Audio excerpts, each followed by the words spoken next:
Here is a question of investment appraisal.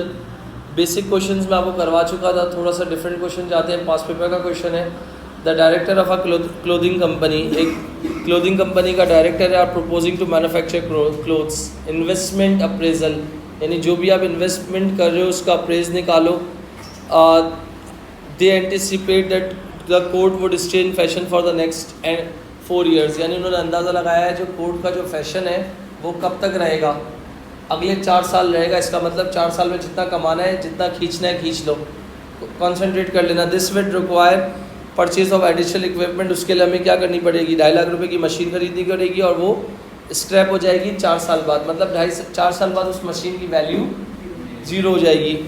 Sales are expected to 4000 coat in 1 year, यानी sales जो है तुम्हारी expected है 4000 coat पहले साल में।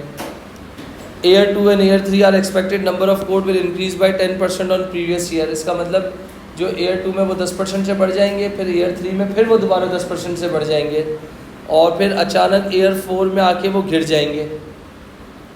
सेलिंग प्राइस इनकी दी हुई है, कितनी दी हुई है selling price of the coat, $80 पहले साल है, $90 दूसरे और तीसरे साल है, 75 जो है वो फाइनल ईयर में है यानी 4th ईयर में। वेरिएबल कॉस्ट कितनी दी हुई है, 65 दी हुई है 1 और 2 years में, और अचानक वो क्या हो गई, $70 हो गई तीसरे और चौथे साल में। कॉस्ट ऑफ कैपिटल कितना दिया हुआ है, 10%, यानी कंपनी जो है हमें कितना प्रॉफिट देगी, 10% जो एस्टिमेटेड रिटर्न है। और हमेशा याद रखना ARR और IRR जो है हमेशा कॉस्ट ऑफ कैपिटल से क्या आना चाहिए, ज़्यादा आना चाहिए, क्योंकि वो अट्रैक्टिव होता है। 10% के डिस्काउंट रेट कितने दिए हुए हैं आपके पास, 0.909, 0.826, 0.751 और 0.683। डन है बेटा। रिक्वायर्ड में क्या बोला है, net cash flow for each year, ARR, पे back, net present value. Advice करो कि डायरेक्टर को इस प्रोजेक्ट को इन्वेस्ट करना चाहिए नहीं करना चाहिए। IRR के लिए 2 डिस्काउंट फैक्टर होते हैं, 4% है, calculate the IRR। 2 discount factor के बगैर एक में IRR कैलकुलेट नहीं होगा। सही है भाई, यहाँ देख लीजिएगा। क्वेश्चन समझने में कोई मसला किसी को,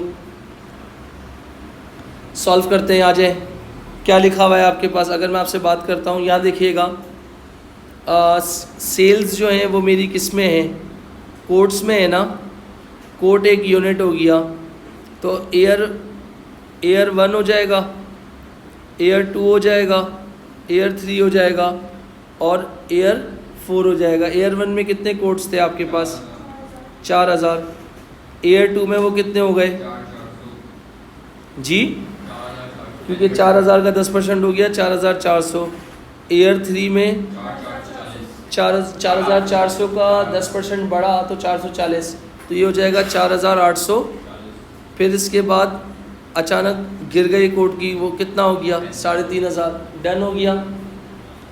अच्छा, इसके बाद इनकी सेलिंग प्राइस की अगर बात करता हूँ तो सेलिंग प्राइस कितनी दी हुई है आपके पास, सेलिंग प्राइस कितनी दी हुई है बेटा, पहले साल 80, दूसरे साल जी 90, तीसरे साल, चौथे साल 75। ये क्या है तुम्हारी सेलिंग प्राइस पर यूनिट। इसी तरह वेरिएबल कॉस्ट पर यूनिट कितनी है, 80 है, नहीं 65, फिर 65, फिर 70, फिर डन हो गया। ये अपनी मर्ज़ी के लिए मैंने डाटा मंगवा लिया। अगर मैं इनको मल्टीप्लाई कर लूँगा तो मुझे मेरे पास सेल्स आ जाएंगी और वेरिएबल कॉस्ट आ जाएगी। डन हो गया। कौन सा पार्ट निकालने का बोला हुआ है, part A, net cash flows. मतलब कैसे निकलेंगे, इनफ्लोज माइनस आउटफ्लोज कर दूं। तो सबसे पहले जाके देख लें, पहले क्या होता है, एयर, फिर क्या हो गया, इनफ्लोज, फिर क्या है आपके पास, आउटफ्लोज, फिर इसके बाद आपके पास क्या है, नेट कैश फ्लोज हो गया। फिर इसके बाद क्या है, डिस्काउंटेड कैश फ्लोज, जो कि कितने % पे है, 10% पे है। फिर क्या है आपके पास, डिस्काउंटेड कैश फ्लोज कितने % है, 4% पे। डन हो गया मेरे बच्चों।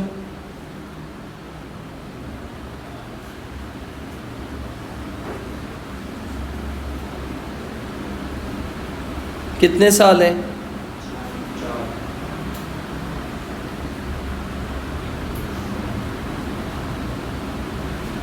कॉलम्स बना लिए, डन है सबको।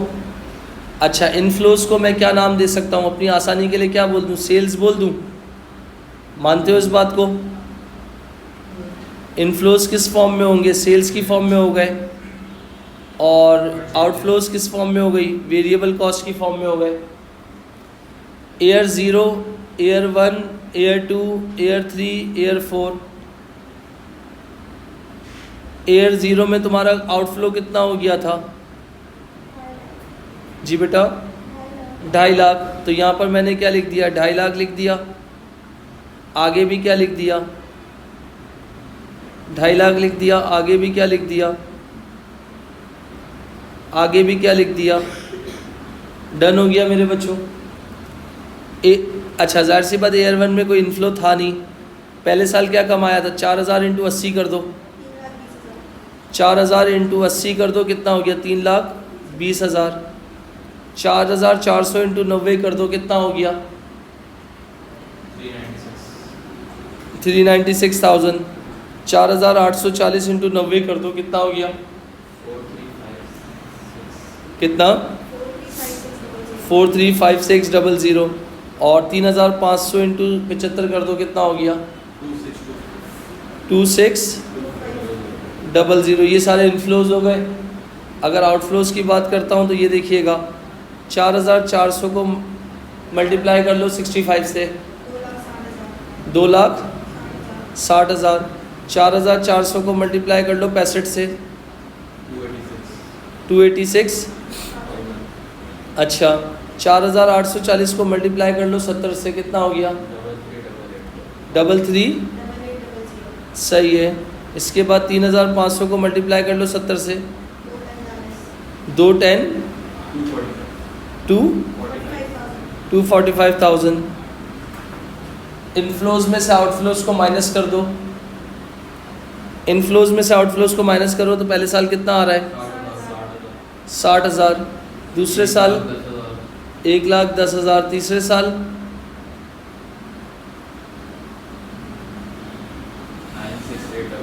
96800। फिर इसके बाद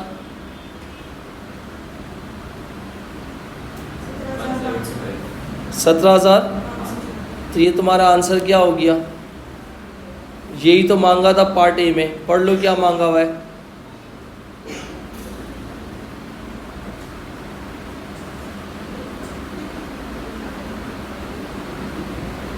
पार्ट ए में आपसे क्या मांगा था? हर साल के कैश फ्लोज निकालने थे ईच ईयर के। तो मैंने निकाल दिए। पहले साल का 60,000, दूसरे साल का 1,10,000, तीसरे साल का 96,800, चौथे साल का 17,500। डन हो गया। अशर क्लियर? खुजैमा क्लियर मेरे बच्चे? माहिन क्लियर? मरियम, एमन, इदवान? नेक्स्ट पार्ट में क्या बोला हुआ है? ARR। इधर देखिएगा प्लीज़ बेटा। यार ARR का फॉर्मूला क्या होता है? हेल्प करोगे? Average ARR equal to average profit divided by average investment. Average profit divided by average investment into 100। Average profit कितना दिया हुआ है आपके पास? एवरेज प्रॉफिट कितना दिया हुआ है? यानी नेट कैश फ्लोज आपके पास दिए हुए हैं। नेट कैश फ्लोज दिए हुए ना, इसमें डेप्रिसिएशन का तो कोई ताल्लुक ही नहीं है आपके पास। सारे आप क्या करो, 60,000, 1,10,000, 96,800, 17,500, इन सबको प्लस करो तो टोटल प्रॉफिट आ जाएगा। कितना आ रहा है? 284,300। इसको डिवाइड कर दो 4 साल से तो आपके पास एवरेज प्रॉफिट आ जाएगा। मगर अगर आप ये चीज़ करोगे तो आपका आंसर क्या हो जाएगा? आपके पास यहाँ पर देख सकते कितना बता रही हो आप, मगर यहाँ पर आपके पास अगर हम डेप्रिसिएशन को फाइंड करते हैं तो डेप्रिसिएशन फाइंड करने का तरीका क्या है? कॉस्ट कितनी थी? स्क्रैप वैल्यू थी 0 डिवाइडेड बाय 4। तो पर ईयर की डेप्रिसिएशन कितनी आ गई? 62,500। डेप्रिसिएशन क्या एक नॉन कैश एक्सपेंस है, मानते हो? यहाँ पर सवाल में क्या दी हुई थी, सेल्स दी हुई थी, वेरिएबल कॉस्ट दी हुई थी, दोनों का आंसर निकाला तो नेट कैश फ्लोज आ गया। ARR का ताल्लुक प्रॉफिट से होता है, कैश फ्लो से नहीं होता। तो इसका मतलब है ये जो 60,000 है आपके पास, इसमें ऑलरेडी डेप्रिसिएशन क्या है, इंक्लूड हुई भी होगी, क्योंकि हमें क्या चाहिए, प्रॉफिट चाहिए। तो प्रॉफिट चाहिए तो क्या करूँगा मैं, सब में से डेप्रिसिएशन को क्या कर दूँगा, माइनस कर दूँगा। तो 60,000 में से अगर मैं कह रहा हूँ 62,500 माइनस कर दो तो आपके पास कितना आ जाएगा, कितना आएगा, -2,500 लिख दो। फिर इसके बाद आ जाओ 1,10,000 में से 62,500 माइनस करो, कितना हो जाएगा, 47,500 प्लस में आ गया। इसके बाद 96,800 में से माइनस कर दो 62,500, 34,300, और 17,500 में से 62,500 माइनस कर दो 45,000 माइनस में हो गया। क्लियर?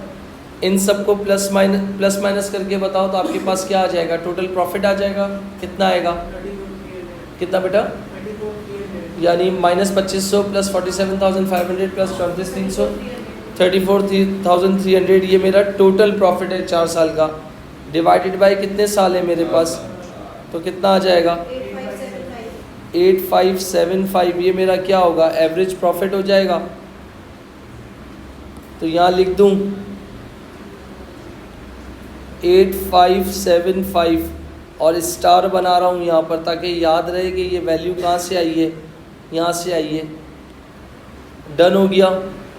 एवरेज इन्वेस्टमेंट कैसे निकालते हैं, हेल्प कर सकते हो? एवरेज इन्वेस्टमेंट कैसे निकाल सकते हैं? इनिशियल कॉस्ट कितनी थी, 2.5 lakh plus scrap value 0 divided by 2। तो 2.5 लाख को डिवाइड कर लो दूसरे, कितना आ जाएगा, 1,25,000 इंटू 100। और इसके आगे डबल स्टार बना रहा हूँ और ब्लू कलर से बना रहा हूँ ताकि आपको पता चल जाए कि ये जो वैल्यू निकाली थी वो हमने कहाँ से निकाली थी। डन।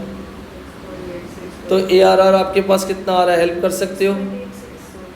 6.86%। ये मेरा क्या आ गया, ARR आ गया। कोई मसला? ARR के बाद आपसे क्या मांगा है, पे बैक पीरियड। पे बैक पीरियड के लिए कोई फॉर्मूला नहीं है, प्लीज़ यहाँ देख लीजिएगा। अगर पे बैक पीरियड की अगर बात कर रहा हूँ तो कितने साल में मेरा पे बैक निकल रहा होगा, ये चीज़ देख लीजिएगा आप। अब पे बैक की अगर बात कर रहा हूँ तो सबसे पहले मेरे पास जो था 2.5 लाख रुपए मेरा आउटफ्लो था, और 2.5 लाख में से 60,000 माइनस कर दो, कितना आ जाएगा, यानी अगर मैं कह रहा हूँ 2.5 लाख में से 60,000 माइनस कर दो, कितना आ जाएगा, 190 में से 110 माइनस कर दो, कितना आ जाएगा, 80,000। तो इसका मतलब फर्दर और नहीं जा सकता कि मेरी इन्वेस्टमेंट जो है 2 साल में बाहर आ रही है और कुछ मंथ्स होंगे। तो यानी पे बैक के लिए मैं क्या करूँगा, ये देखिएगा, ये कौन सा पार्ट होगा, पार्ट सी। पार्ट सी में क्या निकालने का कहा था, पे बैक। यार जितना छोटा पे बैक पीरियड होगा ना उतना कमाई के लिए ज़्यादा अच्छी बात होगी। तो यहाँ पर कितने साल आ रहे हैं, 2 इयर्स प्लस रिमेनिंग कितना बचा हुआ था, 80,000 डिवाइडेड बाय 96,800 इंटू 12।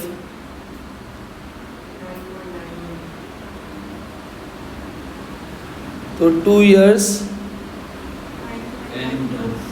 9.92 मंथ्स। आप इसको 10 मंथ्स भी कर सकते हो बेटा।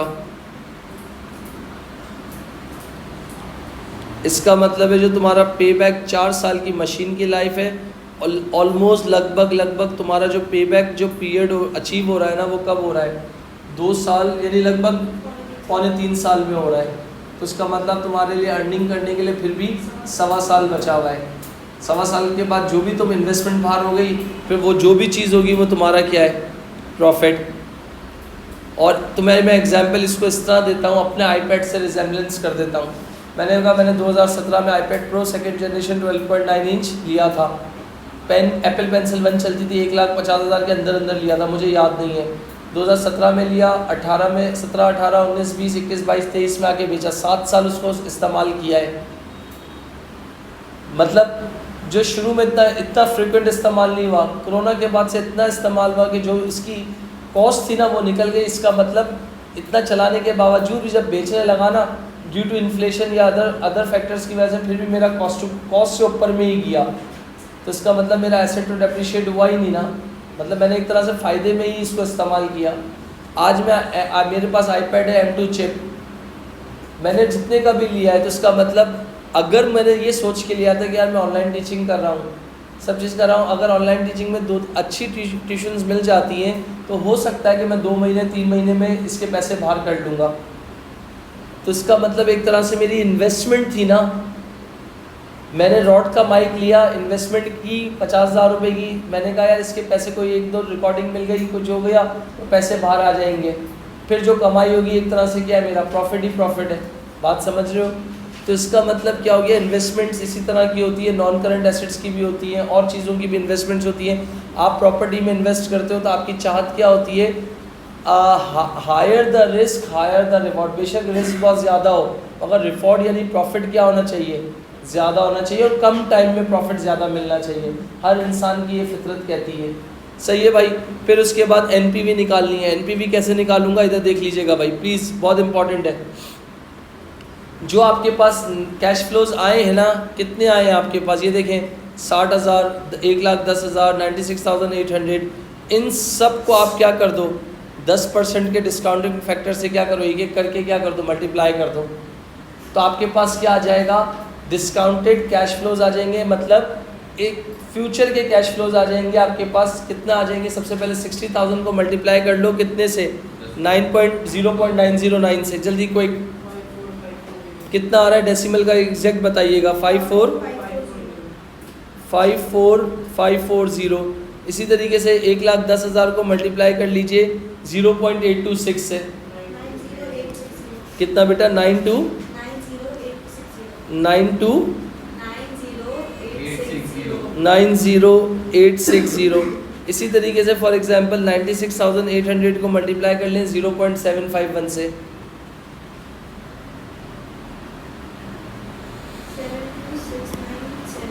7269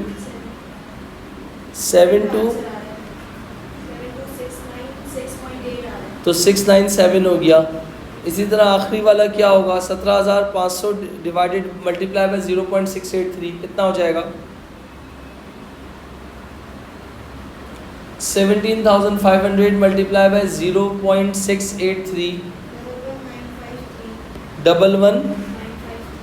11,953। तो अगर मैं आपसे कहता हूँ, यहाँ पर देखिएगा, ये जो सबको ग्रे कलर से प्लस कर रहा हूँ, जो ये ग्रे कलर से ये सारे मेरे क्या हो गए, डिस्काउंटेड इनफ्लोज हो गए, जो 10% के हिसाब से, इन सबको प्लस कीजिए।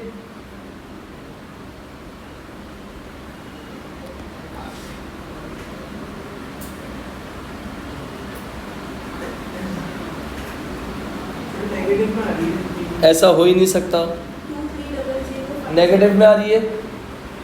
इनफ्लोज का टोटल पहले बताओ कितना आ रहा है, 1 मिनट मेरा बच्चा, 1 मिनट। ये क्या निकालना है तुम लोगों को, पार्ट कौन सा है, डी निकालना था। और क्या निकालना था, NPV निकालनी थी। NPV कितने % पे निकालनी थी, जो कि कितनी आई है तुम्हारी, 230050। और तुम्हारे आउटफ्लोज कितने थे, 2.5 लाख। तो इसका मतलब तुम्हारी NPV किस में आ गई, नेगेटिव में। कितनी आ गई नेगेटिव में, 19950। तो इसका मतलब NPV नेगेटिव आने का मतलब अच्छी अलामत नहीं है, अलार्मिंग सिचुएशन है बिजनेस के लिए।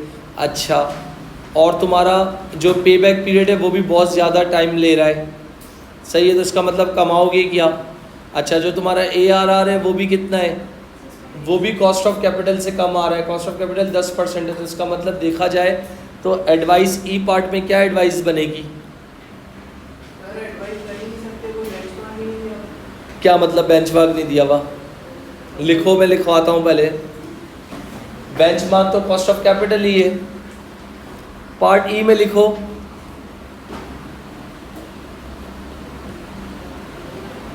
क्या लिखोगे? Director should not purchase machine, director should not purchase machine because NPV is negative,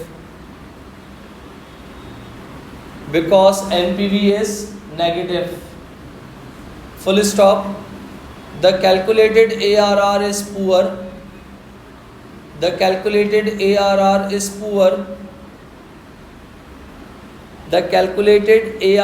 is poor, and below the cost of capital.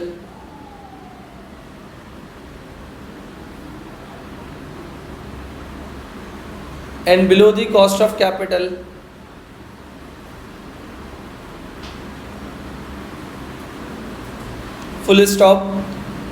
Other factor may also affect the decisions. Other factor मतलब पे back भी अच्छा नहीं है।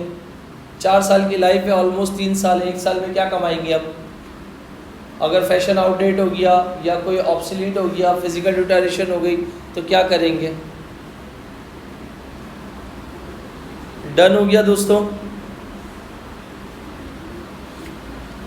अब IRR निकालना सिर्फ एक खाना पूरी है, क्योंकि जाहिर सी बात है IRR भी जो है ना अच्छा नहीं होगा, मगर जाहिर सी बात है महंगा है, तो आप निकाल लो। कैसे निकालोगे? इधर देखिएगा भाई, पार्ट F, IRR कैसे निकालोगे? इधर देखो, IRR के लिए तुम्हें क्या निकालना पड़ेगा? दूसरी NPV चाहिए। कैसे आएगी? ये देखिएगा भाई, डिस्काउंटेड कैश फ्लोज थे पहले साल का 60,000 इंटू 0.962 कितना आ जाएगा? 577 लिख दिया, 57720। फिर इसके बाद आ जाओ ज़रा 90,000 सॉरी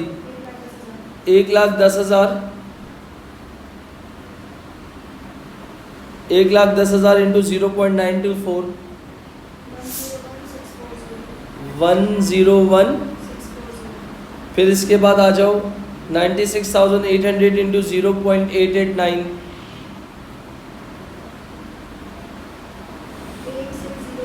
जी बेटा 86,055। फिर इसके बाद आ जाओ नेक्स्ट पार्ट पे 17,500 इंटू 0.855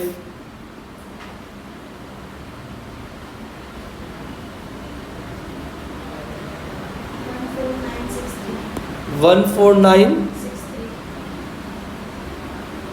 ये सारे इनफ्लोज को प्लस करो। पिंक कलर यूज कर रहा हूँ, ये देख लीजिएगा भाई। IRR के लिए दूसरी NPV चाहिए, जो जितनी भी पिंक कलर से वैल्यू है उसको आप क्या कर लो,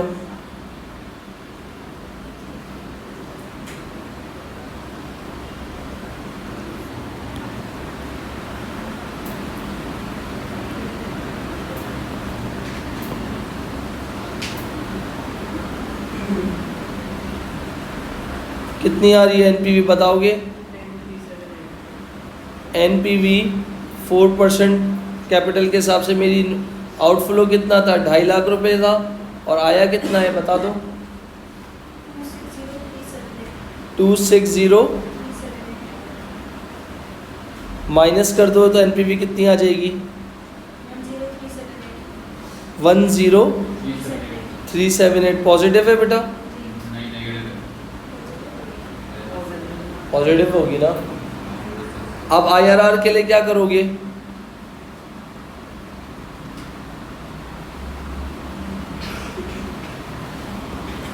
IRR का फॉर्मूला क्या है? IRR equal to small a यानी lowest discount factor plus b minus a difference discount factor, NPV of positive और NPV ऑफ पॉजिटिव है minus NPV of b। Lowest discount factor 4 और 10 में से लोवेस्ट कितना है, 4% है, तो 0.04 कर दूँ। b माइनस ए का मतलब हो गया 10 माइनस 4, तो कितना हो गया 0.06।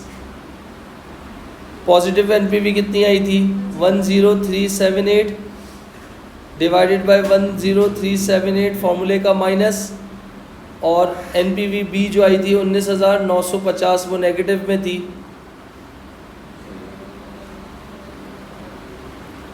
ये देखिएगा 0.04 प्लस 0.06, अगेन स्टेप मिस नहीं कर रहा, 10378 divided by minus minus plus 10378 plus 19,950 into 100। फिर क्या करोगे 0.04 प्लस 0.06, ये पूरा ब्रैकेट सॉल्व करके बता सकते हो कितना आएगा, मुझे पूरा ब्रैकेट सॉल्व करके बताओ। 10378 डिवाइडेड बाय 10378 प्लस 19,950, इसको सॉल्व करके एग्जैक्ट वैल्यू बताओ कितनी आ रही है। 0.3421921920 बस।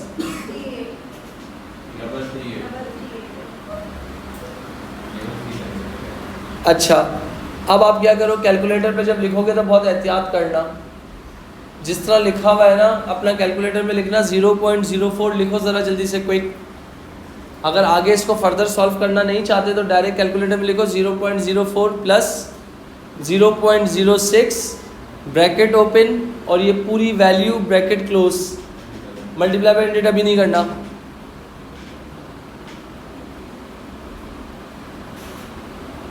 कर दिया, क्या आंसर आया, इसको मल्टीप्लाई बाय 100 कर दो, क्या आ जाएगा। तो सर ये आपको ने IRR जो कैलकुलेट करवाया है वो तो क्वेश्चन की रिक्वायरमेंट थी 6.05, तो इसका मतलब below the cost of capital है, मतलब ये पूरा प्रोजेक्ट फारिग है। मशीन लेने का मतलब है खुदकुशी करने के बराबर है। आपने अगर मशीन ली तो इसका मतलब आप अपनी जान के साथ क्या करोगे, ज़्यादती करोगे। मतलब आप ये वो कहावत हो गई कि आ बैल मुझे मार, या वो कहावत हो गई रॉकेट जा रहा है आसमान पे, आप बोलोगे कि मैं ही पकड़ूंगा। तो ऐसी चीज़ों पे आप इन्वेस्टमेंट नहीं करोगे, अपना टाइम ज़िया नहीं करोगे। क्लियर? रिकॉर्डिंग हो रही थी भाई।